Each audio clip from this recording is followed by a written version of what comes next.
how to prepare for Microsoft 365 Copilot. This is not a plug-and-play solution for most of your customers unless you wear the absolute best in permissions and content management. Permissions and content management is going to be, yeah, Bill, I can't wait. Bill wants to be on vacation. I can't wait to be on vacation. That's going to be when Autopilot comes out in a few years. But now we're going to go with Copilot first. Um, so for a lot of customer environments, no content management practices have ever been made. So whenever anyone uploads something to their OneDrive, SharePoint, sometimes just to be more convenient, they'll say, well, anyone that is in my organization that has access to this link will be able to, have access to this information. This was great whenever you relied on individual users to use their own skills to try to dig deep in the tenant and find certain things. But with Copilot, brand new employee could say, "What are the future plans for the company?" And unless there's been, some sort of content management and sensitivity labels applied, Copilot will answer what the future plans of the company are and what the C-suite salaries are and what their HR file says and all of that, which is potentially the worst nightmare for an organization. So to seize that opportunity, partners will need first to master permissions and content management best practices. Microsoft has a ton of new documentation on this. I did kind of see quickly one of the chat, questions talk about Microsoft Purview. Microsoft Purview is going to become your new best friend for customers that have never done any of this in the past. There are some AI kind of boosted tools that will do a scan or an assessment of the environment to try to give you some pre-labeling for the users, and then options to do tests. There's a full walkthrough video on Microsoft Mechanics right now, which is very interesting.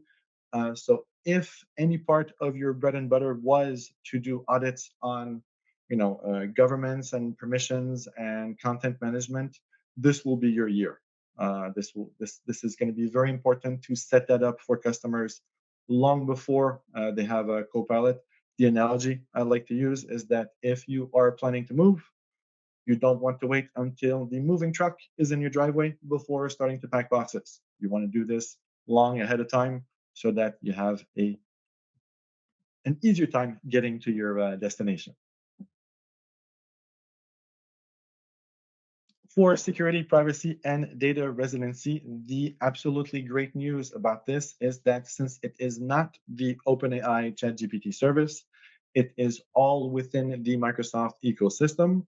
So that means it's on the Azure servers, and that means that any security, privacy, and data residency policy feature that you've enabled, service that you have active, will be respected by Copilot. So any European user, it will respect GDPR and Euro data laws.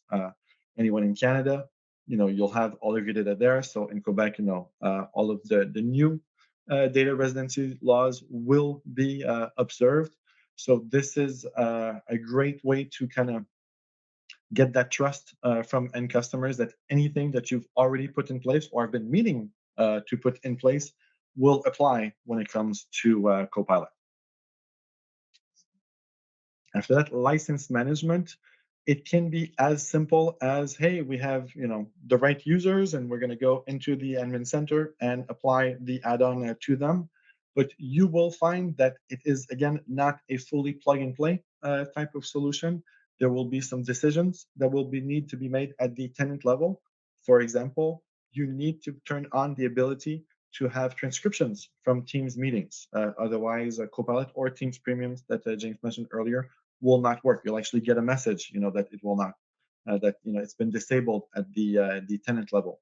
You will also want to enable perhaps cross-app intelligence. As we saw at the end of that video, he's write that email, edit in Outlook so that those two Office apps can talk to each other. You need to have that cross-app intelligence feature turned on at the tenant level.